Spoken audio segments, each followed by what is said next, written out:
I think it might just be easier if I tell you what intertextuality is.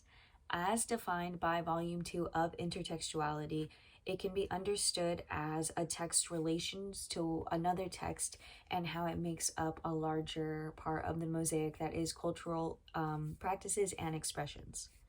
In layman's terms, intertextuality is how one text connects to another text. Seems easy enough to understand. Well, before I get into the nitty-gritty of it all, I want to tell you a little story. For as long as I can remember, I have always been a massive bookworm. There was never a moment where I wasn't off in another world, thanks to whatever written work I was reading at the time. As I've grown up, my love for reading has not changed in the slightest. The only thing that's changed is what I read. I used to devour books in a manner of hours, and now as a student, I struggle to read a single page of assigned material.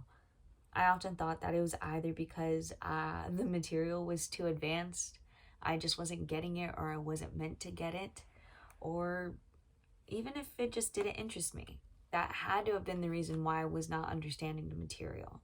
And that's what I thought, and that's what I believed.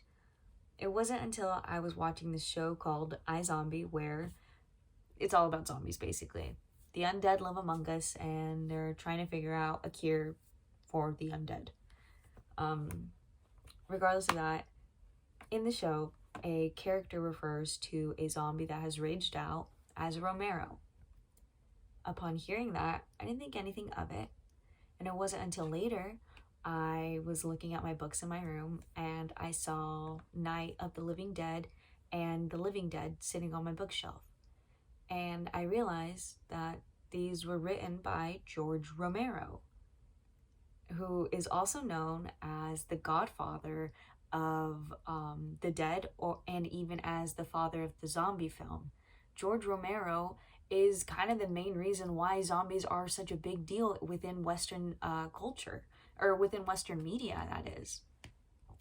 While this has nothing to do with intertextuality explicitly, it does provide an example as to how intertextuality is a part of our lives, whether we know it or not. To just some viewer who may have been watching the show, they might have thought that Romero was just a strange word to use for a zombie that's gone berserk. For a horror fan, it's paying homage to someone who quite literally paved the way for a TV show to be made about zombies. It shows the connections that our present day has to the past. It shows how we will not forget where we come from, how anything that we create now, unfortunately, is influenced by something else, whether we know it or not. And I just think I didn't have that big light bulb moment until hours after seeing the show. And it's only because I decided to look at my bookshelf, and it made me think about, maybe I'm not dumb, maybe the material isn't hard, maybe I just haven't found a way to connect to the material yet. And intertextuality just encompasses this grand idea of finding a way to connect yourself to whatever work you happen to be reading at that point in time. Ever since that moment, I've been actively looking for connections, both subtle and obvious, within the media that I consume on a daily basis. I want to continue looking for more within what I feed my curiosity with.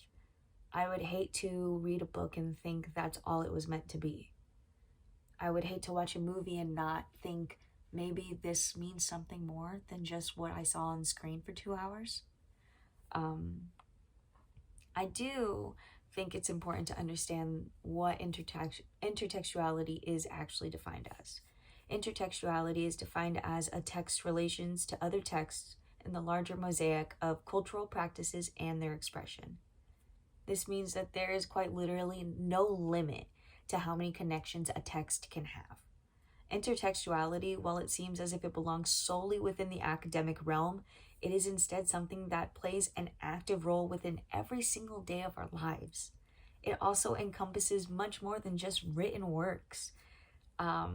While many scholars still have not come to an agreement on what can be considered a text or a work, This term, intertextuality, can still be applied to movies, music, graphic novels, paintings, and even oral forms of communication. The stories that we tell one another connect us not only on a person-to-person level, but they even strengthen our connection to the world around us. Think back to any cultural fable that has been shared with you. Not only has this retelling now connected at least two people together, the listener and the storyteller, but it has also given the listener and the storyteller the ability to connect to a past they may not have ever known. For instance, when I was growing up, my mom would tell me all about all of the horrifying legends that she knew of when she was growing up. These conversations would usually be sparked from some TV show or outside source mentioning the legend, and then my mom would have to tell me every single detail of them. I can't say whether or not she shared these legends as a way to bond with me, or as a way to scare me, or maybe even just to have something to talk about. But what I can say is whenever it did happen, I was able to feel connected to her in a way that I wasn't always able to recognize. Sharing these legends that she grew up with gives me the opportunity to develop a deeper connection, not only with my mom, but also with my culture. The tale of La Llorona, while anxiety producing, did give me the chance to meet my mom in a new light. My present is now connected to her past, all through her sharing and recounting of an old ghost story. Julia Kristeva described the concept of intertextuality in a series of essays during the 1960s, which not only led to this concept's success, but its applicability to quite literally anything within our world. Works no longer focus solely on the language or the power that an author may have. Understanding that intertextuality surpasses written pieces of work allows for a deeper understanding to occur. On a large scale, we were able to see how different cultures replicate or mimic one another, despite never communicating with each other. We can see how on one side of the world, they're operating in one way, and on the entire other side of the world, they are operating in the exact same way, because we have access now, thanks to modern times and technology. We now have access of another culture's work, and we can see how ourselves are represented within these other cultures. It's incredible on just how small the world actually is. We can even see how human nature in itself leads us to be connected with one another, despite our differences in culture, region, and even language. Marco Huvan argues that the theory of intertextuality reshaped the understanding of influence in literature. Being able to see how influence reveals the socio-political power of influence, along with its active role in identity formation, creates the opportunity for meaningful change to happen. If we are able to constantly see and envision ourselves in the dystopian literature that is written about our present day life, then maybe we would actually be able to start making changes that would help us in the long run. Intertextuality cannot be reduced to only sources or influences. If one were to do that, then in itself you are limiting intertextuality. There is no distinct formation of this concept, nor is there a proper way to use it. It just needs to be used as a way to understand our world. This formula makes it to where the mere use of it provides an understanding of it. While it may seem like this type of thinking is reserved for the academic world, it absolutely is not. We are constantly trying to find our place in the world, in order to feel connected to something outside of ourselves. Think of every song lyric that you felt was written specifically with you in mind, or any character that you thought was a representation of you or who you wanted to be. You found meaning in a work that was not originally there, due to all of the hidden connections that tie you to the world around you, that tie you to the people around you. You hearing and listening to music or a podcast every single morning and taking in this information and then finding new ways to apply it to the world around you and to even yourself is participating in intertextuality and deepening your own understanding of yourself and the world around you.